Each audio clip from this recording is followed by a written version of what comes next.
폰세급 선수는 연간 500만 달러, 약 70억 원, 규모의 계약에 클럽 옵션이 포함된 중간 정도 가치의 계약을 체결할 것으로 보인다. 미국 샌디에이고 지역 매체 이스트빌리지 팀스는 16일 한국 시간 샌디에이고 파드리스는 이번 오프시즌에 코디 폰세, 한화 이글스를 반드시 영입해야 한다고 강조했다. 샌디에이고는 김하성, 애틀랜타 브레이브스, 이 2021년부터 지난해까지 주전 내야수로 활약하며 국내 야구 팬들에게 잘 알려진 팀이 되었다. 투수 고우석도 지난 시즌을 앞두고 샌디에이고와 2년간 450만 달러, 약 63억 원의 보장 계약을 체결한 바 있다. 폰세는 올해 KBO 리그에서 가장 뛰어난 투수로 이름을 올렸다. 29경기에서 17승 1패, 183분의 2이닝, 252개의 탈삼진, 1.89의 평균 자책점을 기록했다.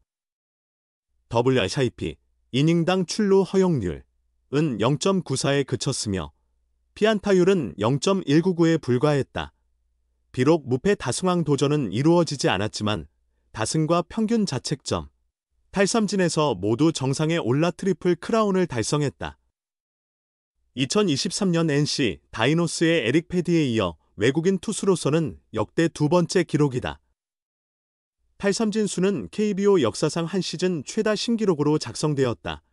이스트빌리지 팀스는 KBO에서 역사적인 시즌을 보낸 폰세는 메이저리그로 도약할 수 있는 유망한 선수다. 현재 샌디에이고에서 2026년 선발 로테이션에 포함될 유일한 확실한 선택지는 닉 피베타뿐이다. 다르비슈 유와 조 머스그로브 모두 건강 문제로 불확실한 상황이어서 6선발 자원을 보강하려는 필요성이 있으며 폰세가 이 역할에 완벽하게 부합한다고 설명했다. 그렇다면 폰세의 적정 연봉은 얼마나 될까? 이스트빌리지 팀스는 패디와 조시 린드블럼, 은퇴의 계약 조건을 참고하여 예상 액수를 산출했다. 결론적으로는 중간 정도 수준인 연간 500만 달러 계약이 적절하다고 판단했다. 패디에 대한 기대치를 감안하면 예상보다는 다소 낮은 금액이다. 해당 매체는 폰세는 일본 리그에서 부진했던 한 해를 보내고 한화와 100만 달러, 약 14억 원의 1년 계약을 체결했다. 그의 성적이라면 KBO 리그 MVP 수상이 가능하며 이는 향후 FA 시장에서 유리한 조건이 될 수 있다. 현재 비시즌 선발 투수 시장은 중하위권 선수들로 포화 상태라서 시장 가격을 하락시키거나 과도하게 부풀리는 요인이 될 수 있다. KBO MVP 출신인 패디와 린드블럼의 계약을 살펴보면 패디는 화이트삭스와 2년 1,500만 달러, 약 212억 원, 린드블럼은 브루어스와 3년 912만 5천 달러, 약 129억 원에 합의했다. 폰세의 경우 중간 가격인 연 500만 달러 계약에 구단 옵션이 포함된 형태가 예상된다고 전했다. 물론 KBO 리그를 압도한 외국인 투수가 모두 메이저리그에서 좋은 성과를 내는 것은 아니다. 샌디에이고는 지난해 KBO 최동원상 수상자였던 NC의 외국인 에이스 카일 하트와 1년 계약을 맺으며 당해 연봉 100만 달러를 보장했다. 2026년 계약이 연장되지 않을 경우 50만 달러의 바이아웃 금액을 지급하며 재계약이 성사되면 해당 연도에 500만 달러를 받기로 했다. 1년 기준 150만 달러, 약 21억 원가 보장되고 2년으로 늘어나면 최대 600만 달러, 약 85억 원까지 가능한 조건이었다. 그러나 하트는 올해 메이저리그에서 20경기, 선발 6경기에 출장하여 3승 3패, 43이닝, 평균 자책점 5.86에 그쳤다. 메이저리그와 트리플A를 오가며 제대로 된 자리를 잡지 못한 채 시즌을 마감했다.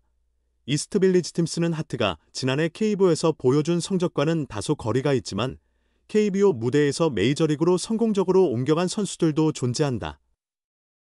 한화 이글스 출신 류현진과 전 메이저리거 패디 등이 한국에서 빼어난 커리어를 쌓은 뒤 그 능력을 입증했다며 폰세 또한 성공 사례로 평가받을 만하다고 전했다.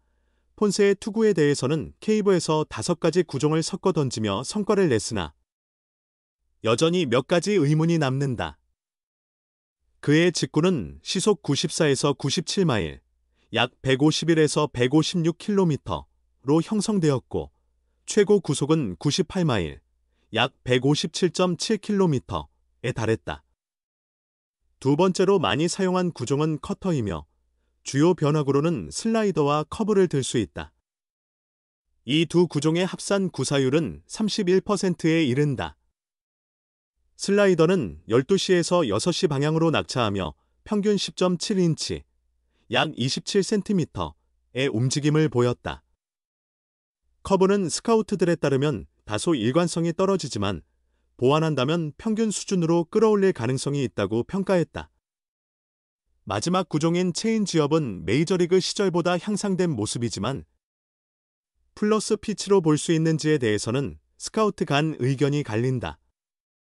간혹 일관성이 부족하기 때문이라고 설명했다.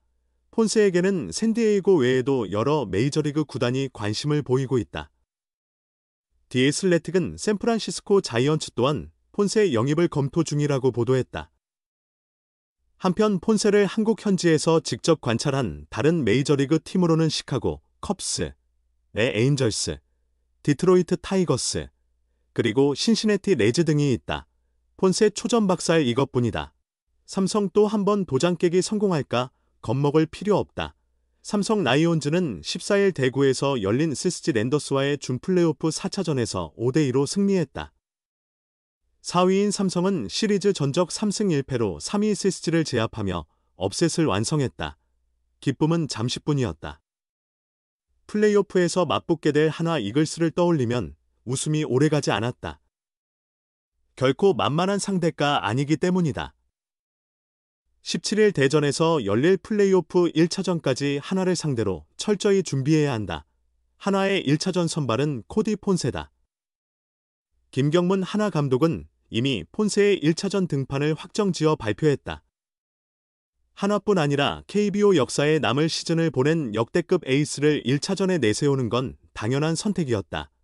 폰세는 정규 시즌 29경기에서 17승 1패, 183분의 2이닝, 252탈 3진, 평균 자책점 1.89를 기록했다. 다승 평균 자책점 탈삼진 부문 1위를 차지하며 트리플 크라운을 달성했다. 특히 탈삼진 252개는 단일 시즌 역대 최다 기록이다.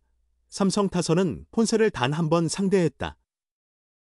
폰세는 지난 7월 30일 대전 삼성전에서 선발로 나서 6이닝 6안타 1볼넷 8탈 3진 무실점으로 호투하며 팀의 5대0 승리를 이끌었다. 김성윤이 폰세에게 3타수 2안타를 쳐냈고 구자욱, 기재현, 디아즈도 각각 안타 하나씩을 기록했지만 득점으로 연결되진 않았다. 그래도 핵심 타자들이 폰세에게 안타를 뽑아낸 경험이 있다는 점은 작은 위안이 될 수 있다. 외국인 타자 최초로 50홈런을 돌파한 디아즈에게도 폰세는 확실히 버거운 상대다. 그는 한화 투수들은 모두 뛰어나지만 한 명만 꼽으라면 단연 폰세라며 경계를 드러냈다. 삼성의 외국인 에이스 아리엘 후라도 역시 디아즈의 말처럼 폰세가 가장 까다로운 투수다. 그를 상대로 함께 마운드에 선다는 것만으로도 힘든 승부가 될 것이다. 한화에는 좋은 선수들이 많기 때문에 집중력을 높여 맞서는 게 중요하다고 생각한다고 말했다. 경기 감각 면에서는 삼성이 한화보다 앞설 수밖에 없다. 한화가 연습 경기로 데뷔를 했다고 해도 와일드카드 결정전부터 이어진 포스트 시즌의 실전 감각을 쌓은 삼성과는 비교하기 어렵기 때문이다. 준 플레이오프를 치르며 삼성 타선은 디아즈, 구자욱, 이재현, 김지찬, 김성윤까지 전체적으로 살아난 상태다. 삼성이 이 상승세를 이어 폰세를 초반에 흔들 수 있다면 플레이오프에서의 반전도 충분히 가능하다. 물론 휴식을 마치고 나올 폰세의 9위를 공략하기는 쉽지 않겠지만 정규 시즌 막판에 그는 완벽히 언터처블은 아니었다. 삼성은 폰세의 허점을 최대한 이끌어내 조기 강판시키는 것이 관건이다. 폰세가 흔들리면 한화 전체의 분위기도 영향을 받을 수 있다. 한화는 최근 포스트 시즌 경험이 부족한 선수들이 많기 때문이다. 그렇게 된다면 삼성이 또 한 번 돌풍을 일으킬 가능성이 커진다. 삼성 유격수 이재현은 폰세는 정말 뛰어난 투수지만 그렇다고 주눅들 필요는 없다. 카운트가 불리해지면 공략이 어려운 투수이기에 오히려 적극적인 타격이 중요하다고 생각한다고 각오를 밝혔다.